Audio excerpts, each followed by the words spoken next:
तस्मै श्री गुरुवे नमः। परम गुरुभ्यो नमः। कृष्णाय वासुदेवाय हरये परमात्मने प्रणतक्लेशनाशाय गोविन्दाय नमो नमः। गोविन्दाय नमो नमः।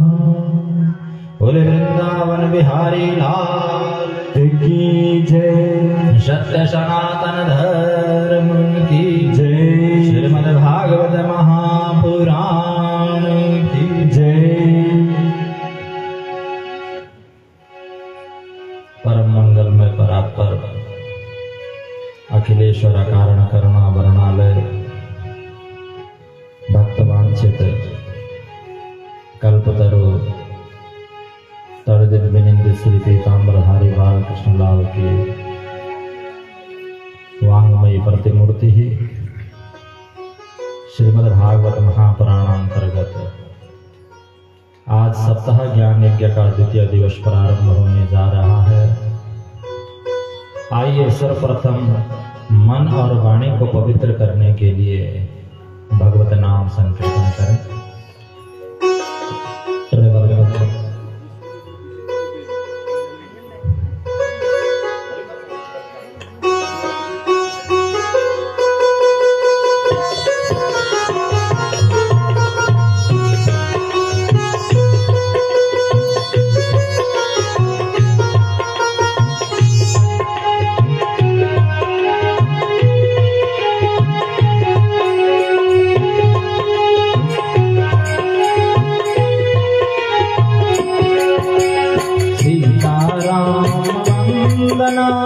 राधे श्याम वंदना। सीताराम वंदना राधे श्याम वंदना। सीताराम वंदना राधे श्याम वंदना। सीताराम वंदना राधे श्याम वंदना। अंजना के लाल जी बार बार वंदना। अंजना के लाल जी की बार बार वंदना। गंगा जी की वंदना यमुना जी की वंदना। गंगा जी की वंदना यमुना जी की वंदना। गंगा जी की वंदना यमुना जी की वंदना। गंगा जी की वंदना यमुना जी की वंदना। सरस्वती मैया जी की बार बार वंदना। सरस्वती मैया जी की बार बार वंदना।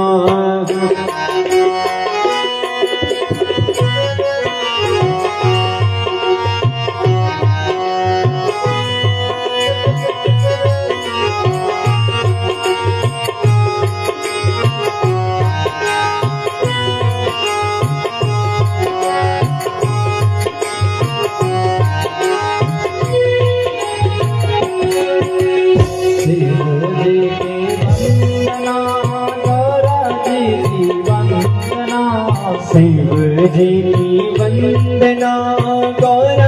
की वंदना।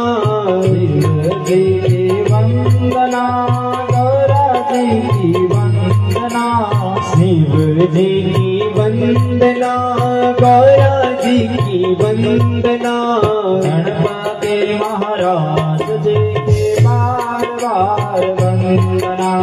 गणपति महाराज जी की बार बार वंदना। ओमेश्वर की वंदना ओमेश्वर की वंदना। सोमेश्वर की वंदना ओमेश्वर की वंदना। कोटेश्वर महादेव जी की बार बार वंदना। कोटेश्वर महादेव जी की बार बार वंदना। सीताराम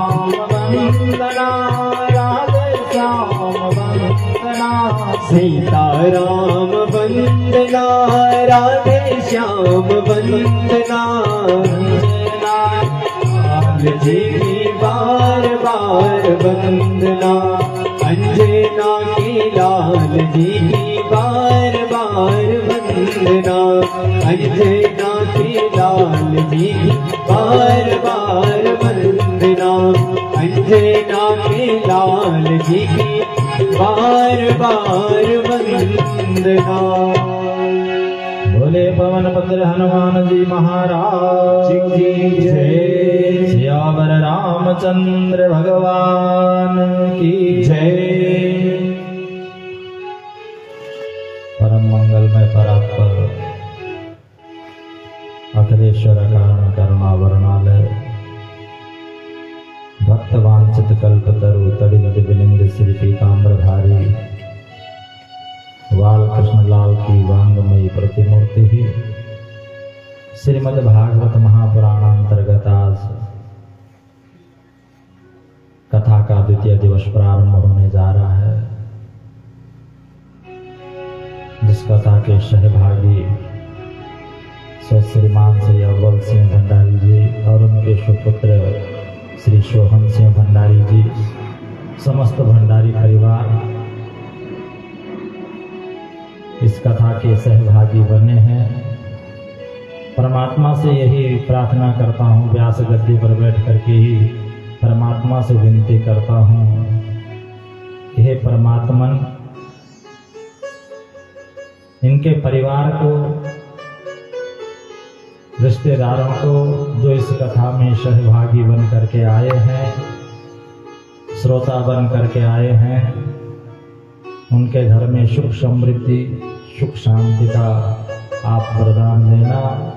और सभी ब्राह्मणों की ओर से व्यास गद्दी पर बैठ करके मेरा भी यही आशीर्वाद है कि आप भी जो है इसी प्रकार से धर्म के कार्यों में अपनी रुचि बढ़ाएं। यतो धर्म ततो जयः, जहाँ धर्म होगा वहाँ हमेशा क्या है, विजय बनी रहेगी। तो कथा प्रारंभ करने से पहले सर्वप्रथम मैं अपनी कुल की देवी माँ राजराजेश्वरी के चरण कमलों में प्रणाम करते हुए अपने माता पिता के चरण कमलों का स्मरण करते हुए विद्वत ब्राह्मण मंडली के चरण कमलों में प्रणाम करते हुए और पितृ देवताओं को, समस्त पितृ देवताओं, ग्राम देवता, इष्ट देवता, कुल देवता, वास्तु पुरुष और सभी विद्वत जन, विद्वत समाज को, बुजुर्गों को, माताओं को मेरा प्रणाम। और उसके बाद जो है आज की कथा प्रारंभ होगी। कल की कथा के प्रसंग में आपने कथा श्रवण की, भगवान के जो अद्भुत चरित्र हैं, परमात्मा ने जो अवतार ग्रहण किए उनके बारे में आपने कथा श्रवण की कि भगवान के मुख्य रूप से जो है 24 अवतार हुए। अब कथा लिखने का प्रयोजन जो व्यास जी का था वो क्यों था और कैसे था, उन्होंने श्रीमद् भागवत महापुराण की रचना क्यों की।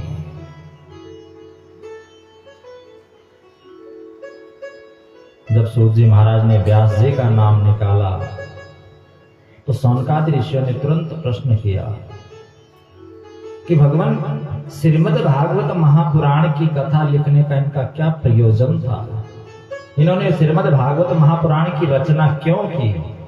क्योंकि इन्होंने तो पहले 17 पुराण लिख दिए थे, इसकी क्या आवश्यकता पड़ी।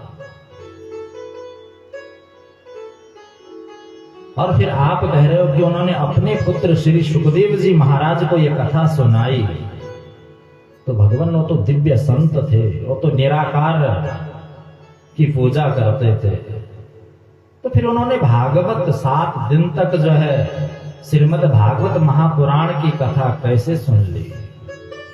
क्योंकि उनके बारे में हमने सुना है कि दृष्ट्वानुयान्तमृषिमात्मजमप्यनगनम् देव्यो ह्रिया परिदधर्न श्रुतस्य चित्रः तदवेक्ष्य पृच्छति मनो जगदुस्तवास्ति स्त्रीपुंविदा न तु सुतस्य विवेक्ति दृष्टिः कि दृष्ट्वानुयान्त मृषिमात्मजमप्यनगनः। हमने तो सुखदेव जी महाराज के बारे में सुना है कि जैसे उन्होंने जन्म लिया, एक लंगोट भी जो है धारण नहीं की थी, नग्न अवस्था में चल दिए। मार्ग में जा रहे थे, मार्ग में एक सरोवर पड़ता था, वहां पर कुछ स्त्रियां स्नान कर रही थी। तो उन्होंने जैसे सुखदेव जी महाराज को देखा तो बिल्कुल आराम से जो है नहाती रही, उनके मन में कोई लज्जा नहीं आई।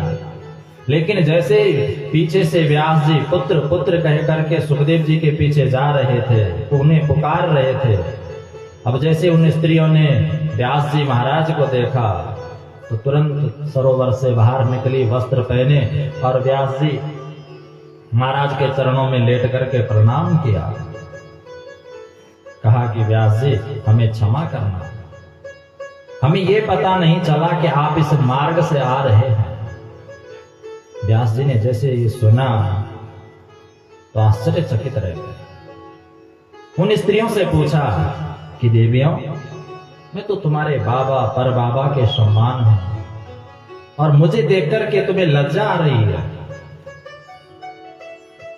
वृद्ध ऋषि हूं, मुझे देख करके तुम्हें लज्जा आ रही है और तुम्हारी आंखों के सम्मुख जो है अभी मेरा जवान बेटा और वो भी नग्नावस्था में जा रहा है, उसे देख करके तुम्हें लज्जा नहीं आ रही।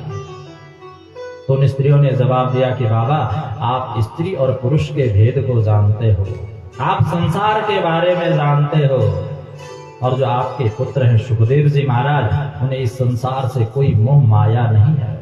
वो तो संसार के बारे में जानते ही नहीं है, वो तो इस माया से घिरे हुए ही नहीं है। उन्हें तो ये भी पता नहीं है कि स्त्री होती कैसे और पुरुष होता कैसे है। उनके सम्मुख जो हजार वस्त्र भी पहन ले तो भी निर्वस्त्र है, और निर्वस्त्र भी बैठ जाए तो उन्हें कोई पता नहीं है। ऐसे परम सुहृदय श्री सुखदेव जी महाराज को हम प्रणाम करते हैं, जिनका जीवन इतना महान है। ऐसे श्री सुखदेव जी महाराज को हम बारंबार प्रणाम करते हैं। तो फिर शौनकादि ऋषियों ने प्रश्न किया कि महाराज, ऐसा वीतराग जिसका पुत्र हुआ,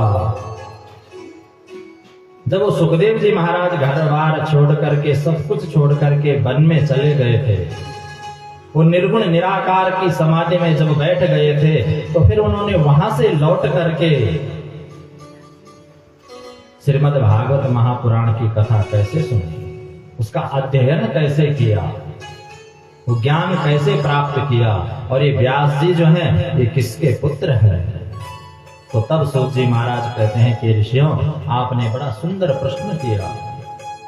ऋषियों, नारायण के पुत्र हैं ब्रह्मा, और ब्रह्मा के पुत्र हुए वशिष्ठ, और वशिष्ठ के पुत्र हुए शक्ति, और शक्ति के पुत्र हुए पाराशर, और पाराशर के पुत्र हुए महर्षि वेदव्यास जी। कि द्वापरे शमनु प्राप्ते तृतीये युग पर्यये जाता पराशर योगी वासभ्यं कलयो हरिः। कि द्वापरे शमनु प्राप्ते तृतीय युग पर्यये, द्वापर युग में महर्षि पाराशर के द्वारा वसुकन्या, जिसका नाम था सत्यवती, जिसे हम मत्स्य गंधा भी कहते हैं, सत्यवती के गर्भ से भगवान के कला अवतार, भगवान के अंशा अवतार श्री वेद व्यास जी का जन्म हुआ। अब धीरे धीरे कलयुग का, जैसे द्वापर युग समाप्त हुआ, सो धीरे धीरे कलयुग का प्रारंभ हो गया। व्यास जी महाराज प्रातः काल का समय था, संध्या वंदन करके अपनी शम्याप्राश नामक कुटिया में बैठे हुए थे बद्रीनाथ धाम में, जहां व्यास गुफा है। प्रातः काल का समय था, वहां पर संध्या वंदन करके बैठे हुए थे।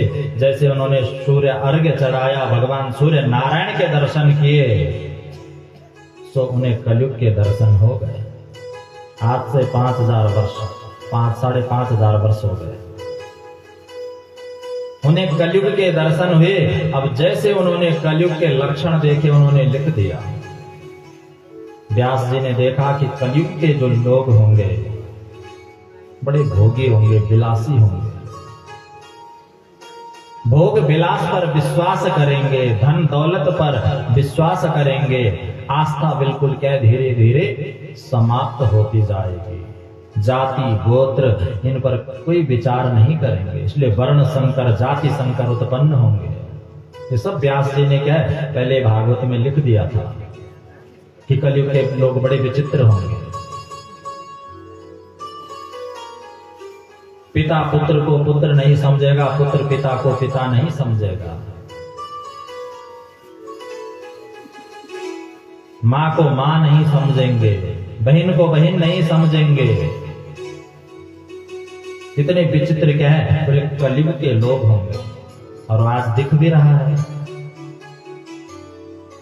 ये व्यास जी ने पहले लिख दिया था। ये सत्य घटना पर आधारित जो है ये श्रीमद् भागवत महापुराण है। जीवन जीना कैसे है, कैसे इस संसार में रहना है, कैसे परमात्मा की उपासना करनी है, किस प्रकार से जो है जाति गोत्र इनका विचार करना चाहिए, ये पूरा जीवन जीना सिखाती है। इसलिए कहता हूं कि भागवत सुनो। लेकिन आप लोग तो जो शिकायत कर रहे हैं कि व्यास जी भजन ही नहीं गाते। भजन भी गाएंगे लेकिन वो भी परमात्मा से मिलते जुलते, थोड़ी करेंगे एक एक डेढ़ डेढ़ घंटे में करेंगे, लेकिन जो परमात्मा का चिंतन है। मैं आपको यहां किस लिए आया, मैं तो अपने संगीताचार्यों को भेज देता हूं, आराम से दिन भर नाचते रहो। मेरे तो आने की आवश्यकता ही नहीं थी यहाँ। या आचार्य जी को भेज देता कि आचार्य जी आप पूजा कर लेना, संगीताचार्य जी जो है भजन कर लेते। लेकिन भजन भी होने चाहिए, कीर्तन भी होने चाहिए, क्योंकि परमात्मा का कीर्तन भी अति आवश्यक है, लेकिन जहां आवश्यकता पड़े। अब ये नहीं कि दिन भर भजन ही गाते रहो, तो फिर आए क्यों?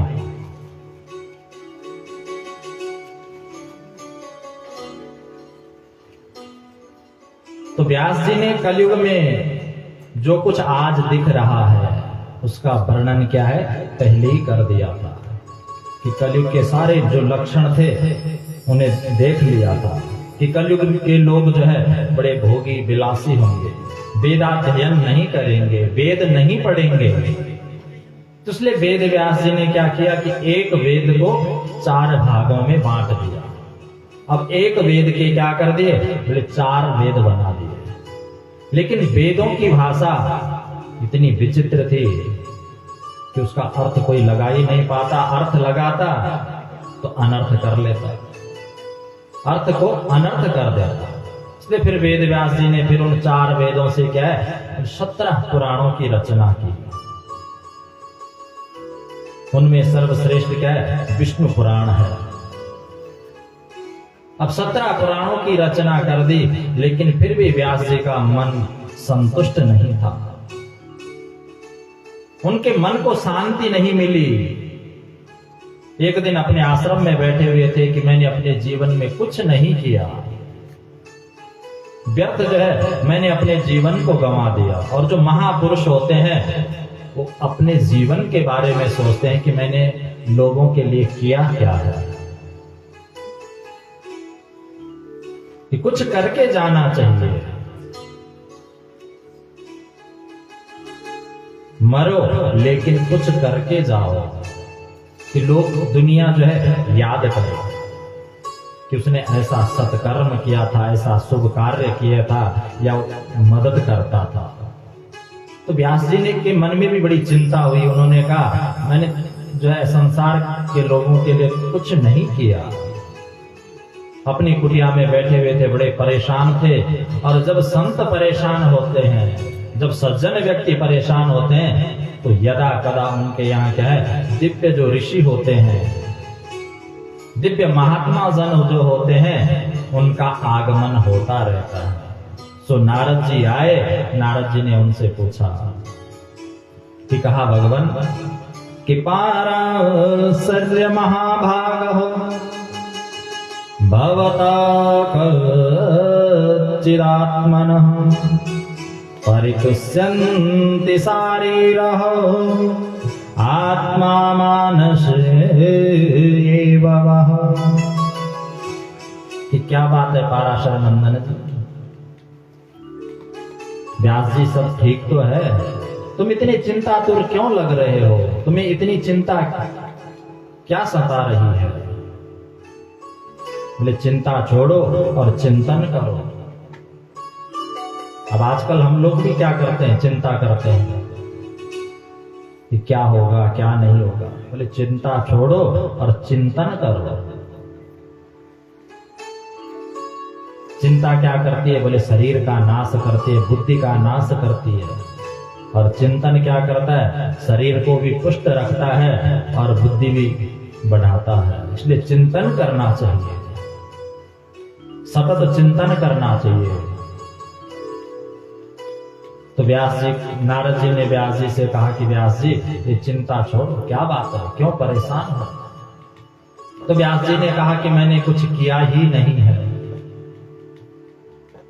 17 पुराणों की रचना कर दी, 4 वेद बना दिए, लेकिन अभी भी मन संतुष्ट नहीं है। तो नारद जी ने कहा व्यास जी मन संतुष्ट होगा भी कैसे? बोले तुम कहना क्या चाहते हो? तो नारद जी ने एक छोटा सा उदाहरण दिया। कहा कि व्यास जी आप बुरा न माने तो कहें। तो व्यास जी ने कहा कहिए नारद जी आप क्या कहना चाहते हैं? तो तब नारद जी कहते हैं कि व्यास जी किन्न यद वचश्चित्रम पदम हरिर्यसो जगत् पवित्रम प्रगृणीत करहिचितो कि तद्वा यशं तीर्थमुसन्ति मानसं न यत्र हंसा निर्मन्यु शिक्षयः। किन्न यद वचश्चित्रम पदम हरिर्यसो। नारद जी ने कहा कि व्यास जी मैं मार्ग में जा रहा था। अब मार्ग में चलते चलते जो है मुझे एक सुंदर सरोवर दिख गया। अब सुंदर सरोवर देखा तो मेरी नहाने की इच्छा हुई, मेरे मन में उत्पन्न हो गई। अब जैसे मैं उस सरोवर में डुबकी मारने के लिए गया, अब सरोवर के अंदर घुसा तो वहां तो जो है घुटने घुटने तक कीचड़ में फंस गया। अब सरोवर में कौन नहाता है? बोले जो कौवा होगा। कीचड़ में कौन नहाएगा? बोले कौवा नहाएगा। लेकिन जो हंस होगा, जिसे मान सरोवर में रहने की आदत है, बोले वो कभी सरोवर में नहीं जा सकता। बोले व्यास जी जो भगवान राम और कृष्ण के भक्त हैं, जो परम हंस हैं, उनके लिए तो तुमने कुछ नहीं किया। जो 17 पुराणों की, ये 4 वेदों की जो आपने रचना की, ये तो संसार के लोगों के लिए है, जो सांसारिक वासनाओं में फंसे हुए हैं, जो परम हंस हैं, जो रसिक हैं, जो भावुक हैं, उनके लिए तुमने किया ही क्या है? तो व्यास जी ने कहा बुढ़ापा आ गया, अब मेरे बस की बात नहीं है, अब न मैं लिख सकता हूं न कुछ कर सकता हूं, बहुत बुढ़ापा आ गया। तो नारद जी ने बड़ा सुंदर उदाहरण दिया। नारद जी ने कहा व्यास जी संत कृपा जिस पर हो जाए, संत की कृपा जिस पर हो जाए, उसके लिए कोई कार्य मुश्किल नहीं होता। तो व्यास जी ने कहा मैं समझा नहीं। तो तब संत नारद जी ने अपने पूर्व जन्म की कथा सुनाई। तो नारद जी कहते हैं कि व्यास जी संत कृपा इतनी महान होती है कि संत कृपा से एक दासी पुत्र भी क्या है, देवर्षि नारद बन सकता है। ये संत की कृपा है, ये गुरु की कृपा है। तो नारद जी ने अपना पूर्व वृतांत सुनाया और नारद जी कहने लगे कि व्यास जी, मैं पूर्व जन्म में एक दासी पुत्र था, घर पर खाने को कुछ नहीं था। अब माँ की तो मुझे याद है, पिताजी की तो मुझे बिल्कुल भी याद नहीं कि जब मैं बहुत छोटा था तो मेरे पिताजी चल बसे थे। अब मेरी माँ दासी का काम करती थी, मतलब लोगों के यहाँ काम करने के लिए जाती थी। तो मेरी माँ काम करने के लिए कहा? बोले संतों के यहाँ। संत मतलब जो सज्जन लोग होते हैं, ऐसे संतों के यहाँ जहाँ यदा कदा जो है पूजा पाठ कथाएं इत्यादि होती रहती हैं। तो ऐसे संतों के घर में मेरी माँ काम करती थी। तो मैं भी जो है अपनी माँ के साथ वहां जाता। अब जब मैं वहां जाता तो मैं भी कथा सुनने के लिए बैठ जाता। संतों का सत्संग होता, मैं भी कथा सुनने के लिए बैठ जाता। कथा सुनता, फिर प्रसाद ग्रहण करता और फिर संतों की जो जूठन होती है उसे उठा करके जो है बाहर रख देता, उनके बर्तन धुलता। तो बोले संतों ने मेरा नामकरण किया और उन्होंने मेरा नाम क्या रख दिया? बालक रामदास। मेरा नाम रामदास रख दिया। धीरे धीरे समय व्यतीत हुआ।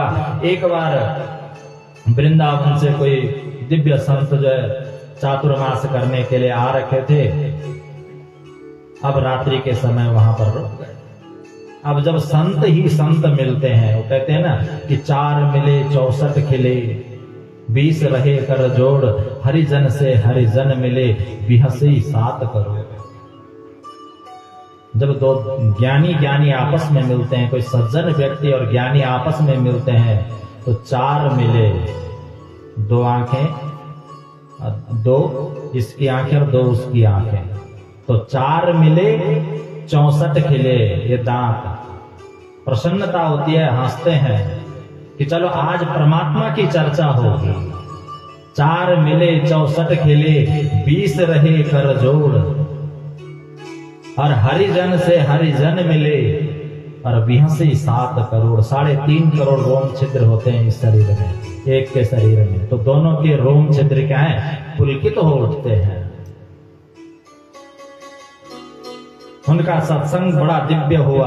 नारद जी भी वहां बैठ गए। अब नारद जी कहते हैं कि उस सत्संग को सुनते सुनते मैं इस निष्कर्ष पर पहुंच गया कि संसार क्या है?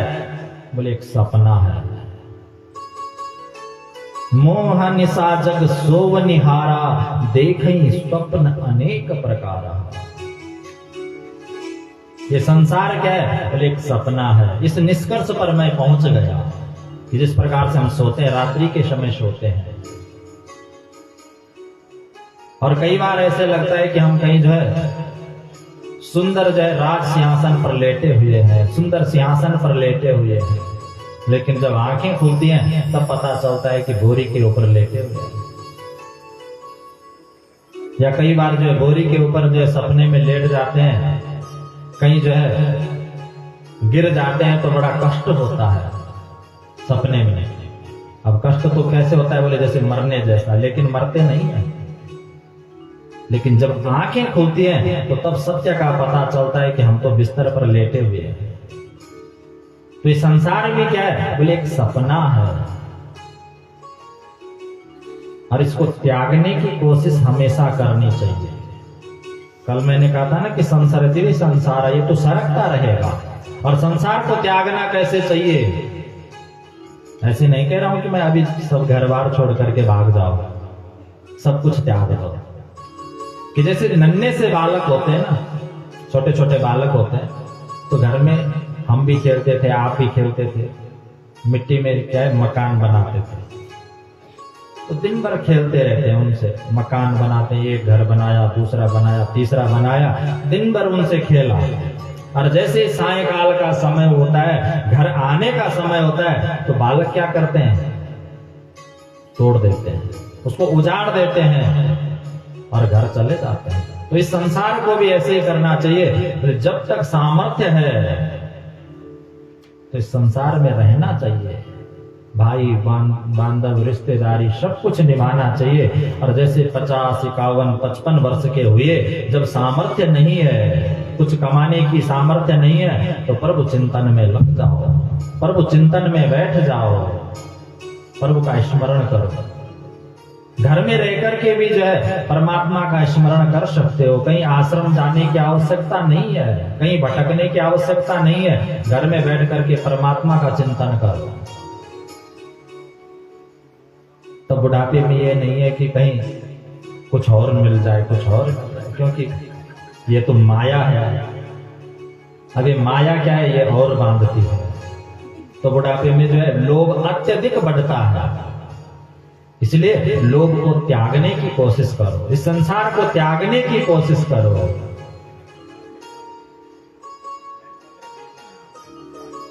तो नारद जी कहते कि मैं संसार को क्या है, स्वप्नवत देखने लगा। ये संसार क्या है, सपना है। कुछ दिन वहां पर सत्संग हुआ तो नारद जी कहने लगे कि मैंने सत्संग सुना। अब जैसे मैंने सुना कि वो संत जन जो वहां से जा रहे थे, तो मैं उन संतों के चरणों में लेट गया और कहा कि भगवान मुझे भी अपने साथ ले चलो। तो संतों ने कहा ठीक है, हमारे साथ साथ। लेकिन नारद जी कहते हैं कि जैसे मेरी मां को पता चला कि आजकल बहकी बातें कर रहा है, तो मेरी मां भी संतों के चरणों में लेट गई। कहा कि एक ही तो केवल ये सहारा है, इसे अपने साथ मत ले जाना। अब संत क्या है, दुविधा में पड़ गए। बेटा कहता है कि मैं आपके साथ जाना चाहता हूं, मुझे अपने साथ ले चलो, और मां कहती है कि इसे अपने साथ मत ले जाना, यही तो मेरा सहारा है। अब संत दुविधा में फंस गए। तो तब संतों ने नारद जी को समझाया, बालक रामदास उनको समझाया। कहा कि बेटा, हमने अंत में कथा का निष्कर्ष क्या निकाला कि अतिथि देवो भव, मातृदेवो भव, पितृदेवो भव, कि जब तक माता पिता है बोले उनकी सेवा करो, और जब माता पिता नहीं रहेंगे तो उसके बाद जो सीधे चले आना, सीधे जो है बद्रिकाश्रम चले आना, उत्तर दिशा की ओर चले आना, और वहां तुम्हें जो है हम मिल जाएंगे। तब संत जाने लगे तो नारद जी ने कहा कि मैंने उनसे पूछा कि भगवान मैं घर में रह करके क्या करूं। तो तब उन संतों ने मुझे एक मंत्र दिया कि कहा कि इसका जाप करना कि नमो भगवते तुभ्यं वासुदेवाय धीमहि परद्युम्नाय निरुद्धाय नमः संकर्षणाय च। कि नमो भगवते तुभ्यं वासुदेवाय धीमहि परद्युम्नाय निरुद्धाय नमः संकर्षणाय च। ओम नमो भगवते वासुदेवाय, ये द्वादशाक्षर मंत्र संतों ने दे दिया और कहा कि बेटा इस माला को जपना, चिंतन करना, परमात्मा का स्मरण करना। और संत जो वहां से चले गए। अब नारद जी कहने लगे कि मैं भी उन संतों के द्वारा दिए हुए उस मंत्र का जाप करने लगा। अब धीरे धीरे जाप करते करते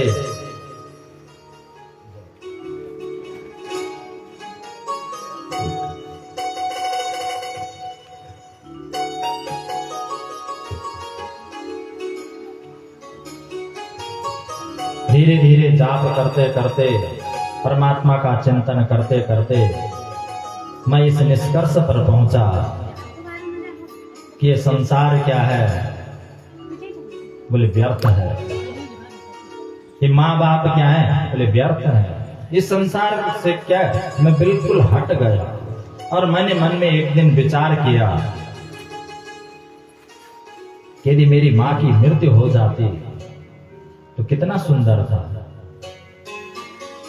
अब नारद जी कहते हैं कि व्यास जी वैसे तो मुझे नहीं सोचना चाहिए था, लेकिन क्या करता, मेरे अंदर इतना वैराग्य उत्पन्न हो गया कि मैं परमात्मा से मिलना चाहता था।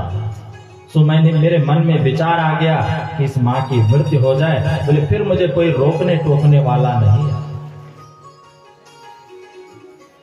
और मैंने मन में विचार किया और मेरी माँ जो एक दिन गाय दुहने के लिए गई कि एकदा निर्गताम गेहो जुहन्ति निशिगाम पथे कि सर्पो दशपदा स्पृष्ट कृपणां कालचोदितः।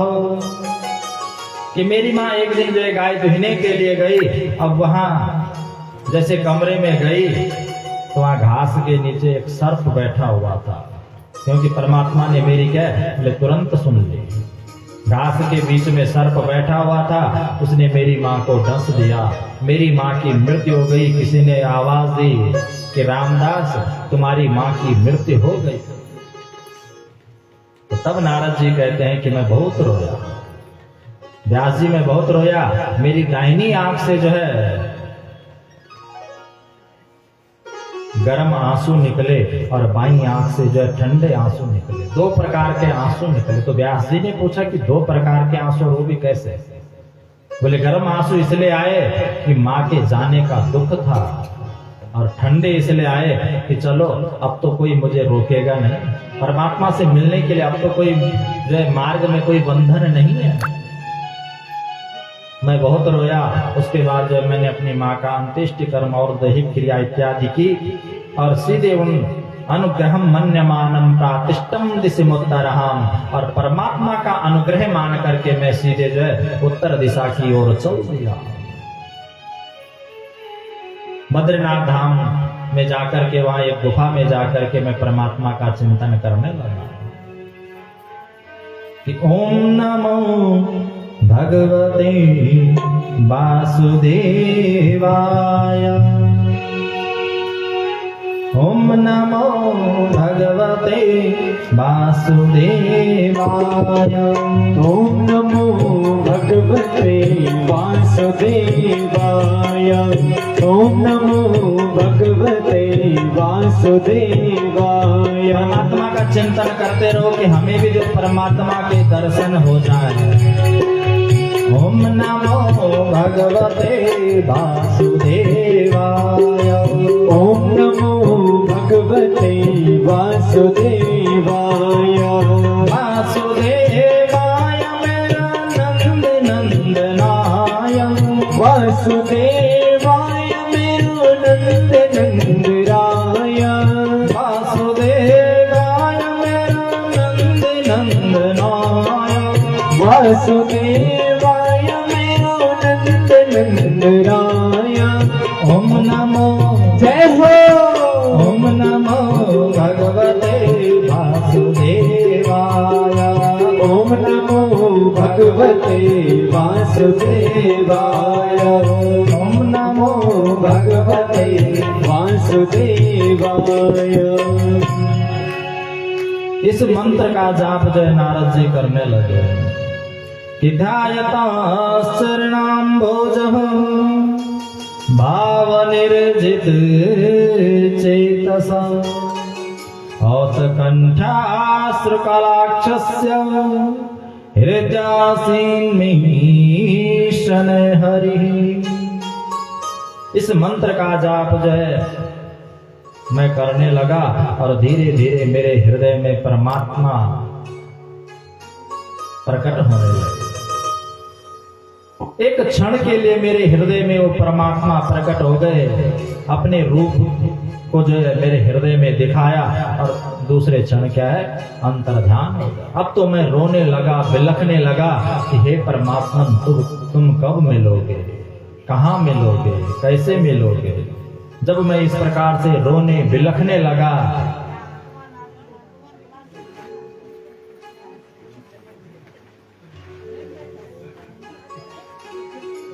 इस प्रकार से जब रोने बिलखने लगा, तो उसी समय क्या है आकाशवाणी हुई। आकाशवाणी हुई। उस आकाशवाणी ने कहा कि बेटा अभी कुछ तुम्हारे कर्म बाकी हैं, तुम्हें कुछ और कर्म करने पड़ेंगे। तुम्हें और परमात्मा का चिंतन करना पड़ेगा, सो तब जाकर के तुम्हें परमात्मा के दर्शन होंगे।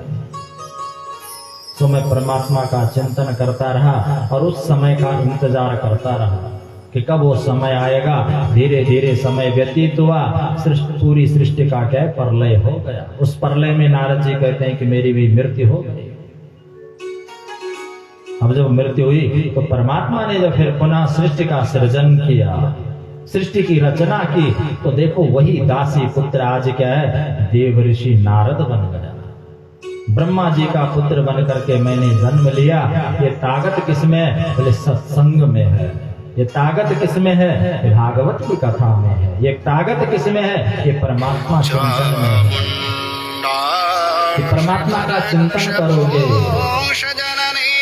परमात्मा का स्मरण करोगे तो क्या करता है वो चींटी। आपने देखा होगा कि दीवारों में छोटे छोटे मिट्टी के वो घर बनाता है। वो क्या करता है, चींटी को पकड़ करके